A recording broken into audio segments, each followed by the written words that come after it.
大家好，今日我哋講下國家安全之中嘅社會安全。咁首先問下你啊，咩叫社會安全呢？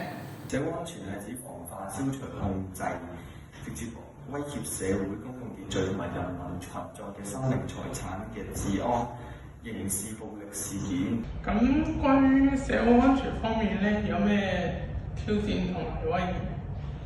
國家面對嘅社會安全威脅同埋挑戰包括恐怖主義同埋極端思潮、違法化力暴、違法犯罪暴力化、組織化、職業化、網絡化同埋黃賭毒，以及重大瘟疫、各種自然災害、同埋生產事故以及食品安全等問題。